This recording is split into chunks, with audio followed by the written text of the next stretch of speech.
Hi guys, Dr. J here, and in this video we're going to talk about the basics of linear regression and set up the mathematics for what we'll need to understand linear regression, which we'll then use in Python or in Google Sheets to actually solve systems of linear equations.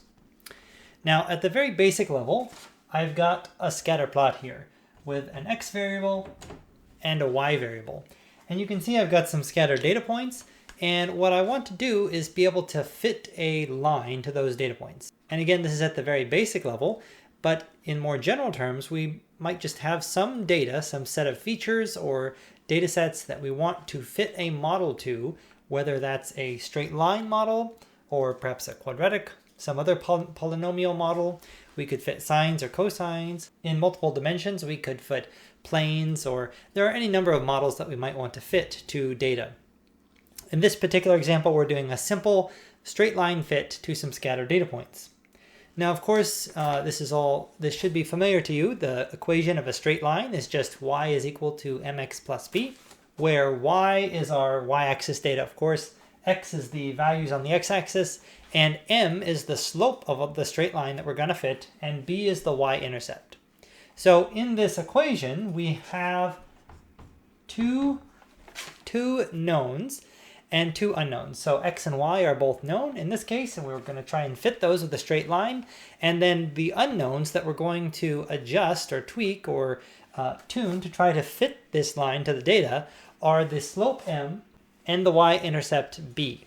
What we want to think about here is some of the assumptions that go into fitting this line. And we're going to make a few of these assumptions, and they're going to be important for understanding our results. One assumption that we're going to make is that we have independent observations. And what this means is just that when we've collected the data for this experiment, it's been done in a way that's representative of the underlying population. Another assumption that we're going to make is homeostasicity. What this means is that we don't have data where the variance changes as a function of x. So in other words, if we had data which was very scattered and spread out, you see I've added data points to the graph. If we had data where it's very scattered and spread out at lower values of x and maybe tighter lower variance as we are at higher values of x, then that's heteroscedastic, and that is changing variance with x. And we're going to assume that that is not the case for the data that we have. So I'm going to erase those data points. And then finally, the assumption that we're going to make is that this data can be represented by our model, which in this case is just a straight line, plus Gaussian noise with zero mean and a known covariance. So what we're going to assume is that once we fit this line, the difference between each observation and the model, the straight line, if we take all those differences, we can represent those differences or residuals as a Gaussian distribution with a mean of 0. What we want is to have no bias in the line. We want to essentially be fitting the average trend of the observations. So these are the assumptions that we're going to make. So in order to do this, we're going to talk about solving systems of linear equations. And this is again something that many of you have done in high school math or maybe college algebra. We want to solve this set of two equations for x and y. So we have two unknowns, two equations, and we can solve this system. And it turns out in this case that x equals 1 and y equals 2. Now this particular system, two equations, two unknowns, has a unique solution. There's one set of x and y which satisfies this equation. No other x and y pair satisfies the equation, only that unique set. And so we say that has a single unique solution. Now if we were to modify this second equation a little bit, and instead of what it is now, I were to give you this set of equations, in this case there is actually infinitely many solutions, and it's pretty easy to see why. If we just take this first equation and multiply through by 4, we'll get the second equation. So the second equation is linearly dependent on the first equation, or I should say these two equations are linearly dependent on each other. One of them is simply a multiple of the other one. And so what that means is that we don't have two independent equations, we don't have two independent constraints, and we only really have one equation here which can help us know what x and y are. That means that we sort of have to ignore this second equation, and the first equation is all we have. We only have one constraint on x and y, And of course, x plus y equals 3, well, that's the equation of a straight line. And we could put it on a graph and see what that line is. And there's the line which shows the solutions to this equation. Any point, any pair of xy values along that line satisfies this equation. And so this is an infinite set of solutions. There's no unique solution. There are many solutions that all fit the data, that all match this equation equally well. And then there's finally one third scenario that we'll talk about. Now here we have a set of 3 equations. We still have 2 unknowns, x and y, so you might think that we could just go ahead and solve. We actually have more information than we need to solve this system of equations. And if you look at these equations, you can see that x equals 1, y equals 2 is pretty close to solving this system, but we've got a little bit of deviation from x equals 1, y equals 2 exactly solving this system. Because here we have 3.1, here we have negative 0.9. They're slightly different from what they should be if x is 1 and y is 2. And what this actually represents is a system of equations with no solution. No solution exists for these 3 equations because you can't get any pair of numbers which will simultaneously satisfy all 3 of these equations. These little additional differences from the exact solution that I had before are throwing us off in the sense that they don't allow us to find a unique solution to this set of equations. And now this is actually the situation that we're presented with when we're fitting data like is what is in my original scatter plot. We have scattered data and we want to fit a straight line to that scattered data. But what you can see is that there's no straight line which is going to go through all of the data points perfectly. If we had data which were all along a straight line, then we could fit a straight line through all of them. But we don't have that in this case, and often we're confronted with cases where we have scattered data. And we still want to fit a linear model, because a linear model is not too bad for these data here, but it's not an exact solution. This line isn't going to go through, it may not go through any of the data points exactly. It may go through some, but it's not going to go through all.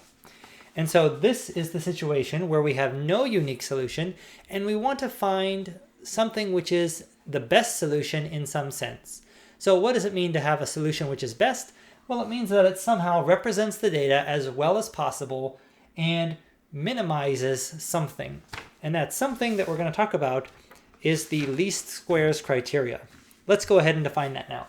Least squares is one particular metric which we can use to measure how well a particular model fits data. So we have some data, we have a straight line fit, and for a given straight line fit, we want to calculate how well that model fits the data. Obviously, as I said, if all the data lie on a straight line, the line will fit exactly. But if that's not the case, if we have some scatter in the data, there's going to be some wiggle room there to tweak the line or adjust it a little bit. And we want to find out which line fits the absolute best. So the criteria or the metric that we're going to use is the sum of the squared residuals. So if we have some data, I'll call that D, and we have a prediction, P. So we have data and the prediction. We're going to take the data minus the prediction. Prediction here is whatever the model predicts for that data point. In this case, let's take an example over here. We have a data point here. For this particular dot, we have a prediction, which is right here. That lies on top of the line. So for this data point, we get a prediction which is there. The difference is the residual. And what we're going to do is we're going to take the residual. The residual can be positive or negative. We could have data points above the line. We could have data points below the line. Ideally, actually, we have about equal numbers above and below the line. We'll talk more about that in a second. But we have our residual, and we want to sum them up somehow. But we don't want negative and positive residuals to cancel each other. So we could take an absolute value, but what we're going to do is we're going to square it. So we're going to take the residuals and square them, and then we're going to add them up. So what do I have here? I have the sum from I equals 1 to n, where n is the number of data I have, of the residuals squared. So the residuals, each data point has an associated prediction, which means we can calculate the associated residual. We're going to square those residuals so that they're all positive, and then add them up. And that is going to be our least squares metric. Mean squared error, or MSE, it's just the sum of the squared residuals. So what we're going to want to end up doing is adjusting our prediction or changing our prediction so that this mean squared error is as small as possible to get us the best fit line. So the best fit line means that this particular quantity, the mean squared error, is as small as possible. Now I mentioned that we could also have used absolute value for the residuals or other types of metrics.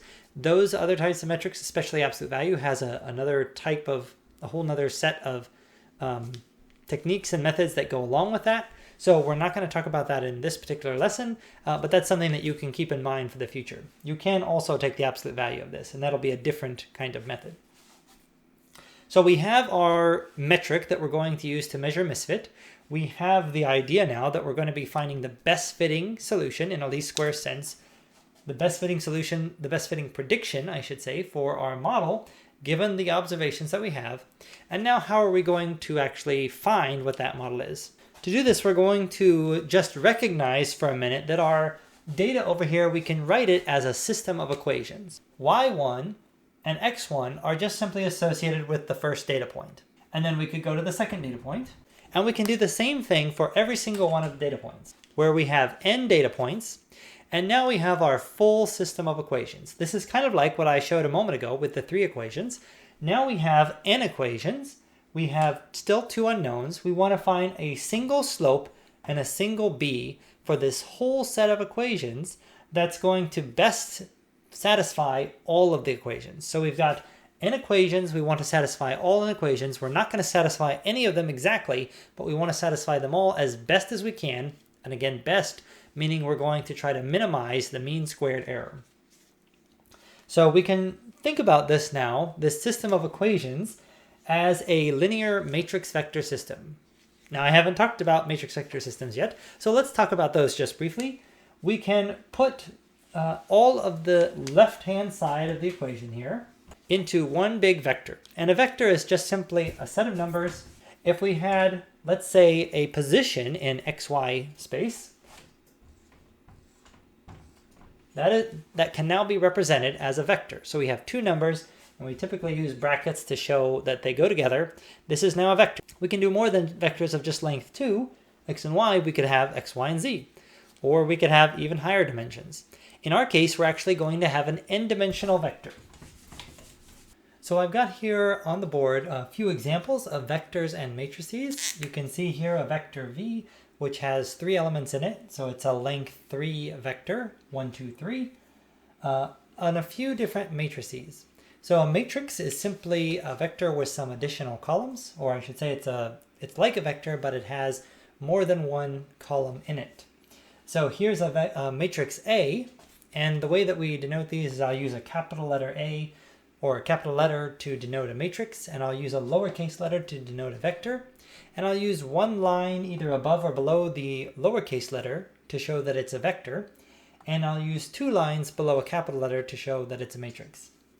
So here's a matrix where we have a 2 by 2, 2 rows and 2 columns, and 1, 2, 3, 4. It's just an array, or you can even think of it like a grid of 4 numbers in this case. But matrices can really be any size or shape in terms of the number of rows and columns that they have. So here's a matrix with 3 rows and 2 columns. So we say that this is a 3 by 2 matrix. So the first number is the number of rows, the second is the number of columns. Now we can do certain mathematical operations with matrices and vectors. One of the common operations that we can do is the transpose. So if we have a vector, the transpose of a column vector is a row vector. And we write that in this way. Again, just a list of 3 numbers.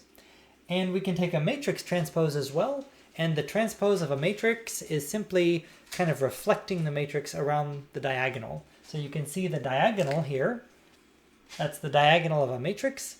By the way, if we have a matrix which is not square, it can still have a diagonal starting from the top left corner. So we can take that matrix and rotate it around its diagonal. And so in this case, if we take A transpose, and I should have my 2 lines there, A transpose is now 1, 3, 2, 4. And if we were to take B transpose will be a 2 by 3 matrix. So the columns become the rows, and the rows become the columns. We can also do basic mathematical operations with matrices and vectors. We can add and subtract matrices and vectors as long as they're the same size and shape. So for example, we can take 2 vectors which are the same size and shape and add them together to get a new vector. And it's simply each element of the vector gets added together to create the new value in the new vector. So we can add vectors. We can do the same thing with matrices. Again, adding and subtracting works the same way. We can multiply a vector or a matrix by a constant. So multiplying a constant by, multiplying a matrix by a constant results in, again, simply multiplying that constant to each element of the matrix or vector. We can also do matrix and vector operations where we multiply them together. So here we have a matrix and a vector, and we want to multiply them together. Well, first of all, the product of a matrix and a vector will be another vector. We could actually multiply two matrices, and in that case, our product would be another matrix. And the way to think about matrix vector multiplication is that we're taking the dot product. We're going to take each row of the matrix and take the dot product with the column vector. And so this is simply 1 times 1 plus 2 times 2. We're taking this row and we're multiplying each corresponding element together and then summing them up. That's just taking a dot product. We do the same thing. So in this case, we should get 1 times 1 plus 2 times 2 is 5. And then we do the same thing with row 2. So we take this row, take the dot product with the column vector. 3 times 1 plus 4 times 2 is 3 plus 8, and so that's 11. So our new vector, which is the product of this matrix and vector, is another vector with elements 5 and 11. So this is how we do matrix vector products. One other matrix concept that I should introduce is the concept of a matrix inverse. And we're not going to do a lot with matrix inverses because we don't actually compute them in reality very often. We do use the concept of an inverse, but the inverse is very simple. If we have some matrix A, now the matrix A has to be square in order to take an inverse of that. And we multiply that matrix by its inverse, we get what's called the identity matrix, which is a matrix where the diagonal elements are all 1 and the off-diagonal elements are all 0. So again, as I said, A has to be a square matrix for this to work. And so I is also a square matrix of the same size as A. And then also an important property of the identity matrix, the identity matrix times any vector or matrix is just equal to that same vector or matrix. So the matrix inverse allows us to take some matrix, multiply it by its inverse, and get the identity matrix. And that's going to be useful when we're looking at how to solve systems of linear equations. Although, as I said, it's really only useful from a theoretical perspective, understanding where that comes from. In reality, we're going to use software and solve linear vector matrix vector systems in a slightly different way.